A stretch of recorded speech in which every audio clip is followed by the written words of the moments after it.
नाजिया जी, आपका बहुत बहुत बहुत बहुत बहुत बहुत बहुत ज्यादा स्वागत है हमारे इस छोटे से चैनल पर।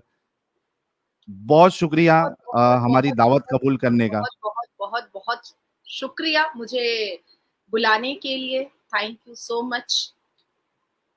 लोगों को जो है जब से इंतजार कर रहे थे, आपका इतनी शिद्दत से इंतजार कर रहे थे कि पूछिए मत। आपको अभी तकरीबन 8,000 लोग लाइव देख रहे हैं। Thank you thank you thank you. हाँ जी, सवाल शुरू किए जाए। अरे वाह वाह वाह वाह, ये आपके लिए गुलाब आना भी शुरू हो गए हैं वैसे Oh my Nazia ji. God, welcome Nazia ji. Thank you so much. Thanks a lot. अच्छा नाजिया जी, सबसे पहला सवाल आपसे यही है कि नाजिया इलाही खान कौन है, और क्या विचार है आपके। और अचानक से कुछ दिनों में नाजिया इलाही खान इतनी ज्यादा चर्चा में या फेमस कैसे हो गई कि लोग आपके बिल्कुल एकदम दीवाने हो गए। कौन है नाजिया इलाही खान? नाजिया इलाही खान इस भारत की बेटी है, इस भारत से हाय बहुत हाय। ज्यादा मोहब्बत करती है और अपने माँ बाप की बहुत पैम्पर्ड चाइल्ड है। और ये तो जनता का प्यार है, लोगों का प्यार है, मेरे भाइयों का प्यार है, मेरी बहनों का प्यार है, जो जो मुझे सच में सुनना पसंद करते हैं, मुझसे मिलना पसंद करते हैं, मुझसे अपने केस लड़वाना पसंद करते हैं, मुझे चूज करते हैं कि नाजिया के पास अगर जाएंगे तो मुझे इंसाफ मिलेगा। तो मुझे लगता है कि ब्लेसिंग है मेरी माँ की। और इस भारत में रह करके एक मुसलमान लड़की को जिस तरह से तमाम लोगों ने इतनी मोहब्बत दी है, इतना प्यार दिया है, वो मेरे लिए बहुत बड़ी बात है, बहुत बड़ी बात है। बाय प्रोफेशन आप एक लॉयर है, हाँ जी। और कितने साल से प्रैक्टिस कर रही हैं आप? ऑलमोस्ट 8 ईयर्स से मैंने 3 तलाक बैन करवाया था। एंड राइट नाउ मेरा एक मैटर कॉन्स्टिट्यूशन बेंच में पॉलीगेमी हलाला बैन करने के लिए लगा हुआ है। इसके अलावा बहुत सारे केसेस मैंने देखे हैं। यहाँ पर वेस्ट बंगाल में जो सीएम है वो ईद की नमाज में जाकर के प्रोवोकेटिव और हेट रेट स्पीच देती हैं जो बियॉन्ड द कुरान है, पर मंच पे ही जूता चप्पल पहन करके मौलवी मुल्ला खड़े रहते हैं और उनको कुछ नहीं मना करते हैं, बिल्कुल भी नहीं कहते हैं। पेट भर के अफ्तार करना ये जितने भी पॉलिटिशियन हैं वो करते हैं, फिर भी मौलवी मुल्ला कुछ नहीं बोलते हैं। एक हिंदू से अजान दिलवाती हैं श्रीमती ममता बनर्जी ऑर्केस्ट्रा और तबला सारंगी के साथ, फिर भी मुल्ला मौलवी उस मंच पे होते हैं, फिर भी कुछ नहीं बोलते। तो ऐसे भी केसेस मैंने देखे हैं जहां पर मैंने अपनी आवाज सबसे ज्यादा ऊंची की है और सबसे ज्यादा मैं वोकल रही हूँ। जबरदस्त। एक वीडियो मेरी नजर से गुजरा था।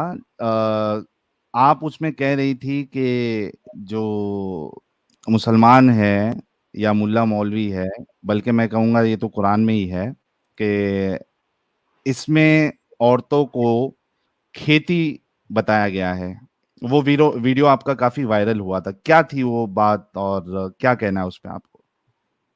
देखिए, मैंने कुरान बामायने पढ़ा है और काफ़ी लैंग्वेजेज़ में मेरा कमांड है। तो उन लैंग्वेजेज़ में मैंने पढ़ कर के काफ़ी रिसर्च करने के बाद मुझे ऐसा लगा कि कहीं न कहीं कुरान में ना औरतों की मान-मर्यादा तो बिल्कुल नहीं है। नहीं है। तो नहीं है, बिल्कुल भी नहीं है। औरतों का एक सम्मान जो है, औरतों का जो एक वैल्यू है, वो बिल्कुल भी नहीं है। शुरू से लेकर अंत तक बिल्कुल नहीं है। सारे पारे मैंने पढ़े हैं। पारों में जो अरबा, निस्फ, सलासा सारी चीज़ें आती हैं, मैंने पढ़े हैं उसको। बहुत अच्छे से, बहुत बारीकी से मैंने पढ़ा है, पर मैंने कहीं पर औरतों को बहुत बुलंद तो नहीं देखा। मरियम अलैहिस्सलाम के बारे में बात कुरान में हुई है, पर मुसलमान तो कंफ्यूज है, मरियम अलैहिस्सलाम को मानना नहीं चाहते, चर्च जाने से कहते हैं हमारा इस्लाम खतरे में आ जाएगा। तो सेम मरियम कुरान में है तो सूरह मरियम पढ़ लो भैया, लेकिन चर्च चले जाओ तो इस्लाम खतरे में आ जाता है। तो ये सब जो कंफ्यूजन वाली चीजें हैं, मैंने उसको सोचा कि मैं खुद ही पढ़ करके समझूं, हम्म। क्योंकि ये 500 और 200 रुपया लेकर के जो अपना मुंह का बदबू देता है, ये फातिया पढ़ता है, ये सब मुझे पसंद नहीं आता है। तो मैंने सोचा कि मैं खुद ही पढ़ के समझ लेती हूँ। ये तो मुझे मतलब बेवकूफ ही बनाएगा, और अगर बहुत रॉ लैंग्वेज में बोलूँ तो चू ही बना देगा। तो इसलिए मैंने सोचा कि मैं खुद ही पढ़ लेती हूँ। तो जब खुद पढ़ा, खुद समझा, तो कहीं न कहीं मुझे फ़ील हुआ कि भई औरतों का सम्मान कहाँ पर है? औरतें कहाँ रह गई? औरतें तो हर जगह बस मिजाजी खुदा मानो मर्द को, भाई उसके लिए बिछ जाओ, जिसको भाई बोलो, फिर वही शादी कर लेगा। तो इस्लाम में मैंने बड़ी अजीबो-गरीब चीज़ें देखी हैं और ज़्यादातर मैंने अटेंशन देखा है मर्दों की ठरकबाजियों पर। तो आहा! मैंने ये चीज़ भी कहा है कि अगर कोई मुसलमान मर्द इस्लाम छोड़ता है, तो मैं तो उसको सैल्यूट करूँगी, क्योंकि ठरकबाज़ी का पूरा तैयारी और दस्तरखान और इंतज़ाम और डाइनिंग टेबल इस्लाम में है भैया। तो इस्लाम छोड़ देना मर्द के लिए तो बहुत बड़ा जिगरा है ऐसे मर्द का, जो इतनी फ्लेक्सिबल रिलीजन को छोड़ रहा है, जहां पर औरतों को सेक्स टॉय बना करके जैसे चाहे वैसे यूज कर सकते हैं। तो ये बहुत बड़ा जिगर है अगर कोई मुसलमान इस्लाम छोड़ता है तो। देखिए ना, मैं अब मेरे ख्याल से 15-20 दिन पहले एक लड़की से मिली थी, वो मेरे पास डोमेस्टिक वायलेंस का केस लेकर के आई थी। तो हम लोगों को ना पूरी हिस्ट्री जाननी पड़ती है, पहले बैठ करके 1 घंटा पूरा उसका शिजरा जिसको कहते हैं उर्दू में, वो पूरा जानना पड़ता है। तो बाद में बातों-बातों में पता चला कि वो उसका दूर का मामा था और उससे निकाह हो गया। मैंने कहा भैया, हुँ। मामा बोलने के लिए 2 बार माँ को पुकारना पड़ता है और तुम आहाहाहा! उससे तुम शादी कर ली? तो कही नहीं, मैंने तो नहीं, मैं तो क्यों करूँगी? मैंने कहा कर लिया, बच्चा पैदा कर लिया और अभी मेरे पास आके रो रही हो तुम। तो कह रही है कि नहीं, वो तो घरवालों ने करा दिया, कह दिया बहुत दूर के मामा है इसलिए कर लो। मैंने कहा बाप अगर दूर चला जाएगा सऊदी-वूदी तो उससे भी निकाह हो जाएगा, दूर के मामा, दूर का बाबा किसी से भी शादी कर लो फिर तो। तो कह रही है मैम देखिए, इसलिए तो मैं आपके पास आई हूँ क्योंकि आप बहुत कड़क बोलती हैं, तो आप मेरे को इंसाफ दिला पाएँगी। मैंने कहा वो बात ठीक है, वो कानूनी तरीके से हम देखेंगे, लेकिन इस्लाम जो तुम इतना नकाब-वकाब पहन के आई हो, अपने आप को बोरे में बंद करके आई हो, तो इससे मिल क्या रहा है? कौन इज्जत दे रहा है तुमको? तुम्हारा मामा ही तो तुमको बेइज्जत कर दिया रोड पर। एक तो तुम्हारी शादी तुम्हारे माँ-बाप मामा से करा देते हैं, ऊपर से फिर तुम अभी बेइज्जत हो रही हो, बच्चा मुँह पे तलाक चिपका करके तुमको निकाल के फेंक दिया है। तो बहुत ऐसे मैंने केसेस भी देख लिए हैं कि अब मुझे नफ़रत और घिन जैसी हो गई है। और ये तो मेन स्ट्रीम मीडिया पे जब मैं बैठती हूँ, तो मैं बहुत अग्रेशन में नहीं आती हूँ, क्योंकि वो मेरा नेचर नहीं है बाकी लोगों की तरह, बाकी स्पीकर्स की तरह मैं मार-धाड़ तो नहीं करती हूँ। लेकिन हाँ, अपनी ज़ुबान से मैं जितना लड़ सकती हूँ, वो मैं ज़रूर लड़ती हूँ और अपने एक्शन से मैं जितना लड़ सकती हूँ, वो मैं ज़रूर लड़ती हूँ। हाथ उठा-उठा करके दुआ माँगते हैं कि 72 वर्जिन हूरें मुझे आसमान को मिल जाए। भैया कितनी ठरक है इनके बदन में, कितनी गर्मी है इनके बदन में, पूरी धरती को नापाक कर दिया है, पूरी धरती को गंदा कर दिया है। अब चले आए हैं आसमान को भी गंदा करने नाज़िया जी, के लिए। थोड़ा-सा मैं आपको बीच में इंटरप्ट भी कर सकता हूँ, आई एम रियली सॉरी, तो फ्लो टूट जाता है, लेकिन मैं चाहता हूँ क्योंकि मुझे बर्दाश्त नहीं होगा। आपने हूर जी, की बात कर दी तो मैं रुक नहीं सकता हूँ। अच्छा। तो थोड़ा-थोड़ा मैं इंटरप्ट भी करूँगा आपसे और आपको हाँ, बता दूँ हाँ, कि नो इश्यूज़, हमें तो इंटरप्शन सहने की आदत है ना कोर्ट के अंदर से। हाँ, तो एक चीज़ आपको ये बता दूँ कि आपको अभी फ़िलहाल 11,200 लोग देख रहे हैं और सब कमेंट्स में कह रहे हैं कि नाज़िया जी जो है वो तो फायर है, एकदम गुलाब भेज रहे हैं। तो ये एक हमारे लिए, और हमारा आज रिकॉर्ड भी बन गया कि बिल्कुल 10 मिनट के अंदर किसी गेस्ट के आने से 11,000 लोग, 11,500 लोग तुरंत जॉइन हो गए एंड आई एम श्योर कि और जब डिस्कशन आगे बढ़ेगा वो 20,000 तक भी हम पहुंचेंगे। Thank you so very much once again for joining. आपको ये पता है कि जो हूर का डिस्क्रिप्शन कुरान में कुरान में और अहादीस में आया है, उसके हिसाब से हूर कैसी दिखेगी आपको पता है? 135 फुट की मिलेगी, थूकेगी तो शहद बन जाएगा, नहाएगी तो सुसु करेगी तो झरना बन जाएगा, दूध की नदियाँ बह जाएँगी।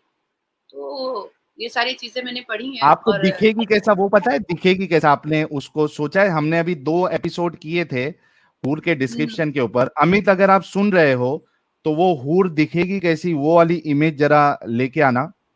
हाँ, एक फ़ोटो तो मेरे पास में अपने इसमें अपलोडेड है ऑलरेडी। हाँ, वो बताओ, अगर बताओ आप नाज़िया जी को बताओ कि हूर दिखेगी कैसे? और नाज़िया जी, मुझे समझ में नहीं आता कि ये जो मुल्ले मौलवी है, जिस जी, तरीके से हूर का डिस्क्रिप्शन देते हैं कि वो 70 लिबास पहनी होंगी, उसके हाँ, बावजूद उसके पैर के अंदर की हड्डी का गूदा तक नज़र आएगा, ठीक है? उसका लिवर नज़र आएगा, जिसमें आप उसकी शक्ल देखो, मतलब आप अपनी शक्ल देख सकते हो, वो आईना होगा। तो उसको हमने सोचा कि देखते हैं कि ये इस तरीके से अगर विज़न हमको दिखे हूर तो दिखेगी कैसी। तो एक इमेज हम आपके सामने दिखाएंगे, आप देखिएगा कि हूर जो इतना मर रहे हैं मोमिन हजरात हूरों के लिए, वो दिखेगी कैसी। और क्या ये इतने दिमागी अपंग है कि ऐसी हूर के लिए मरने मारने के लिए तैयार है। ऐसी हूर अगर ऐसी मिली तो आदमी जो है वो जाना तक पसंद नहीं करे उसके पास। देखिए अमित साहिल, फटाफट वो इमेज दिखाना। हाँ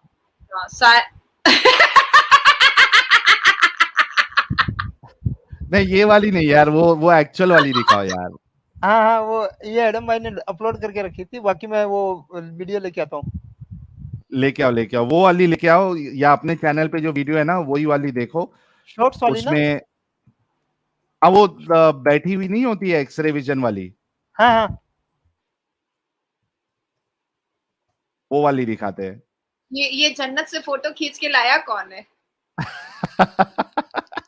चूंकि मौलवियों ने पूरा डिस्क्रिप्शन उसका बताया है और रसूलुल्लाह ने भी डिस्क्रिप्शन बताया है, तो उसको मद्देनजर रखते हुए ये कई सारे लोगों ने हूर की इमेजेस बताई है कि आपको इस तरीके की हूर मिलेगी।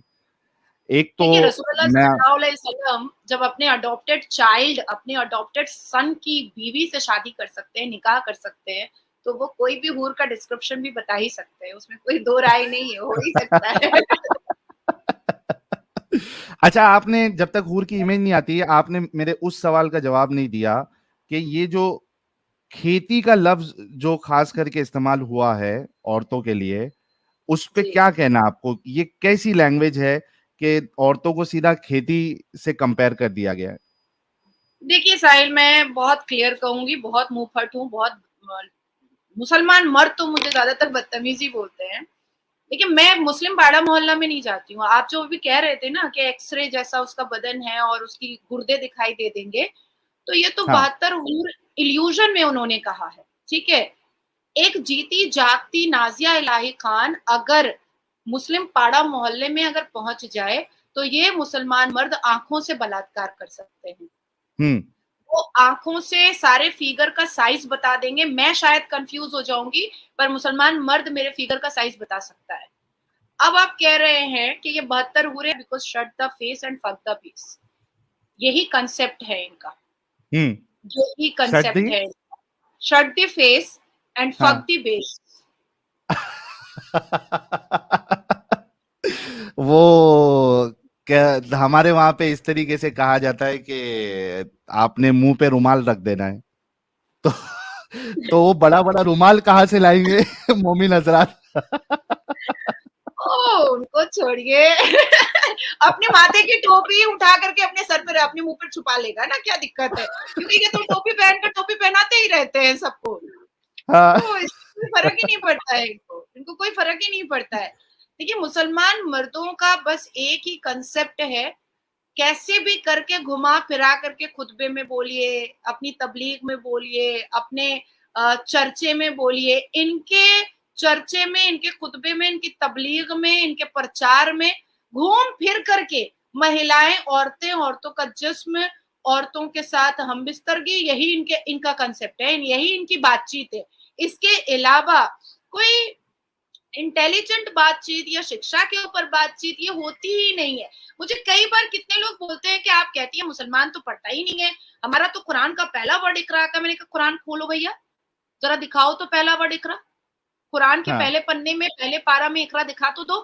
कुरान के पहले पारा में पहले वर्ड में इकरा है ही नहीं है, तुम मुझे चेप रहे हो कि मैं मान लूं कि इकरा है, इकरा है, इकरा है। भाई प्रॉफिट मोहम्मद ने अगर कह भी दिया है कि कुरान का पहला वर्ड इकरा का है, पढ़ना है तो चीन चले जाओ, मैं मानती हूँ इस बात को कि चलो ठीक है मान लिया मैंने 1 मिनट के लिए। पर प्रैक्टिकल मूड में अगर हम आते हैं और मैं तुमसे प्रैक्टिकल पूछती हूँ किसी भी मुसलमान से कि कुरान खोलो और मुझे बताओ कि इकरा वर्ड पहला कहाँ पर है। हम्म।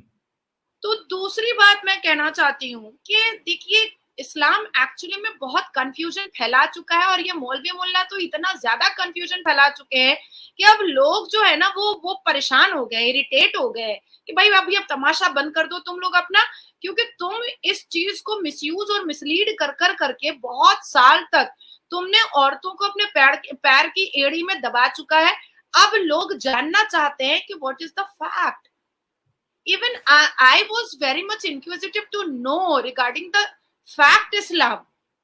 तब मैंने समझा, जाना, तब मुझे पता चला कि ज्यादा से ज्यादातर तो इल्यूजन है।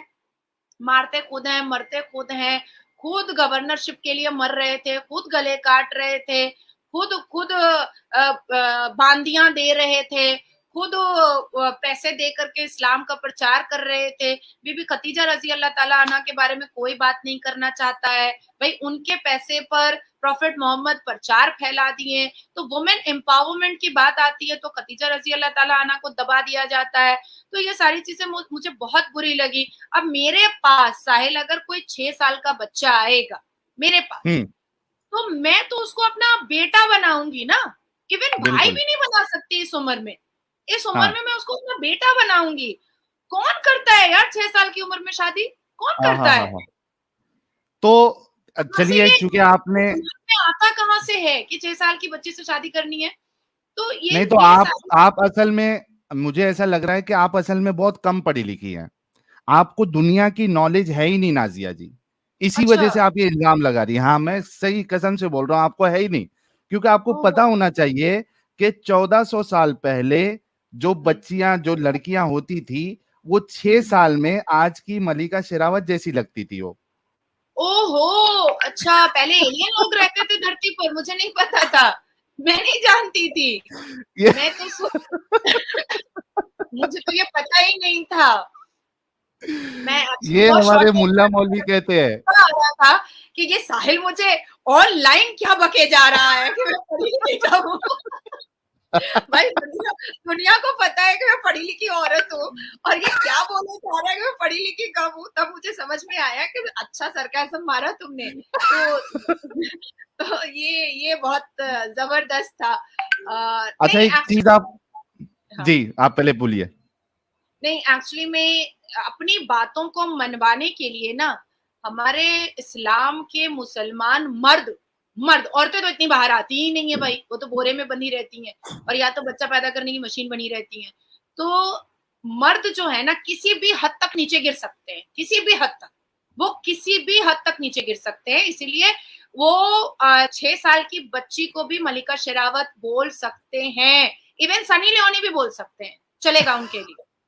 हिसाब से, अगर ये लॉजिक के हिसाब से जाएं कि 9 साल की बच्ची जो है वो आज के 18 या 20 इयर्स की तरह डेवलप हो जाती थी, उनकी ग्रोथ उस तरीके से हो जाती थी।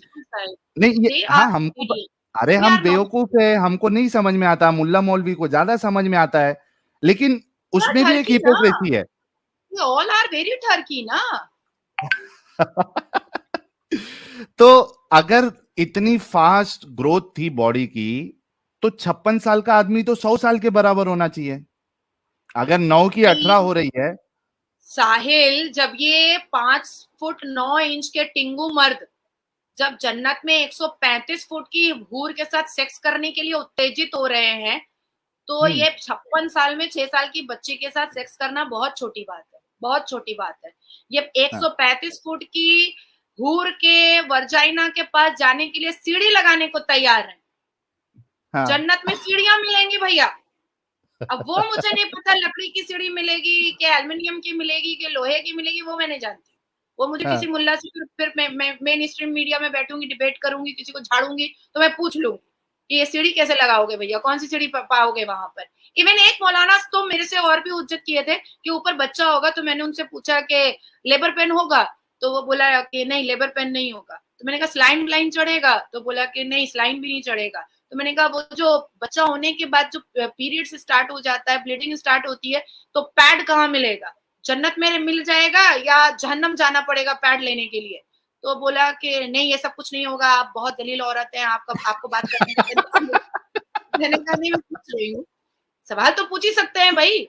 मेरा इस्लाम है, मैं मुसलमान हूँ, मैं मुसलमान घर में पैदा हुई हूँ, मुझे अगर कोई चीज नहीं पता होगी और आप कह रहे हैं कि भाई जन्नत में बच्चा भी होगा, तो मुझे तो प्रोसेस पता है ना। हर एक पढ़े लिखे लोगों को पता है, क्योंकि कोई साइंस पढ़े ना पढ़े क्लास 10 तक तो पढ़ना ही पड़ता है।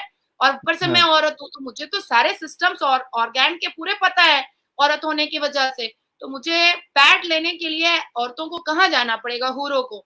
तो वो बोले कि नहीं आप उन्होंने एंकर को बोला कि इनको बुला तो उस हिसाब से अगर ये लॉजिक के हिसाब से जाएं कि 9 साल की बच्ची जो है वो आज के 18 या 20 इयर्स की तरह डेवलप हो जाती थी, उनकी नॉट ग्रोथ उस पॉसिबल तरीके साहिल, से हो नॉट जाती थी। पॉसिबल साहिल, नहीं ये दे आर हाँ हमको इडियट, अरे दे हम आर नॉट, बेवकूफ है, हमको नहीं समझ में आता, मुल्ला मौलवी को ज्यादा समझ में आता है, लेकिन दे आर उसमें भी एक ठरकी ना, हिपोक्रेसी है। दे ऑल आर वेरी ठरकी ना। तो अगर इतनी फास्ट ग्रोथ थी बॉडी की, तो 56 साल का आदमी तो 100 साल के बराबर होना चाहिए। अगर 9 की 18 नहीं हो रही है। साहिल, जब ये 5 फुट 9 इंच के टिंगू मर्द जब जन्नत में 135 फुट की हूर के साथ सेक्स करने के लिए उत्तेजित हो रहे हैं, तो ये 56 साल में 6 साल की बच्ची के साथ सेक्स करना बहुत छोटी बात है, बहुत छोटी बात है। ये हाँ, 135 फुट की हूर के वर्जाइना के पास जाने के लिए सीढ़ी लगाने को तैयार है। हाँ। जन्नत में सीढ़ियां मिलेंगी भैया। अब वो मुझे नहीं पता लकड़ी की सीढ़ी मिलेगी कि एल्युमिनियम की मिलेगी कि लोहे की मिलेगी, वो मैं नहीं जानती। वो मुझे किसी हाँ, मुल्ला से फिर मैं मेन स्ट्रीम मीडिया में बैठूंगी, डिबेट करूंगी, किसी को झाड़ूंगी तो मैं पूछ लूंगी कि ये सीढ़ी कैसे लगाओगे भैया, कौन सी सीढ़ी पाओगे वहां पर। इवन एक मौलाना तो मेरे से और भी उज्जत किए थे कि ऊपर बच्चा होगा, तो मैंने उनसे पूछा कि लेबर पेन होगा, तो वो बोला कि नहीं लेबर पेन नहीं होगा। तो मैंने कहा स्लाइन ब्लाइन चढ़ेगा, तो बोला कि नहीं स्लाइन भी नहीं चढ़ेगा। तो मैंने कहा वो जो बच्चा होने के बाद जो पीरियड्स स्टार्ट हो जाता है, ब्लीडिंग स्टार्ट होती है, तो पैड कहाँ मिलेगा? जन्नत में मिल जाएगा या जहन्नम जाना पड़ेगा पैड लेने के लिए? तो बोला कि नहीं ये सब कुछ नहीं होगा, आप बहुत दलील औरत हैं, आपको बात करने का तरीका नहीं। मैंने कहा नहीं मैं पूछ रही हूँ, सवाल तो पूछ ही सकते हैं भाई। मेरा हाँ, इस्लाम है, मैं मुसलमान हूँ, मैं मुसलमान घर में पैदा हुई हूँ। मुझे अगर कोई चीज नहीं पता होगी और आप कह रहे हैं कि भाई जन्नत में बच्चा भी होगा, तो मुझे तो प्रोसेस पता है ना। हर एक पढ़े लिखे लोगों को पता है, क्योंकि कोई साइंस पढ़े ना पढ़े क्लास 10 तक तो पढ़ना ही पड़ता है। और ऊपर से मैं हाँ। औरत हूँ, तो मुझे तो सारे सिस्टम्स और ऑर्गेन के पूरे पता है औरत होने की वजह से। तो मुझे पैड लेने के लिए औरतों को कहाँ जाना पड़ेगा, हूरों को? तो वो बोले कि नहीं आप उन्होंने एंकर को बोला कि इनको बुलाया कीजिए, तो हमें मत बुलाया कीजिए।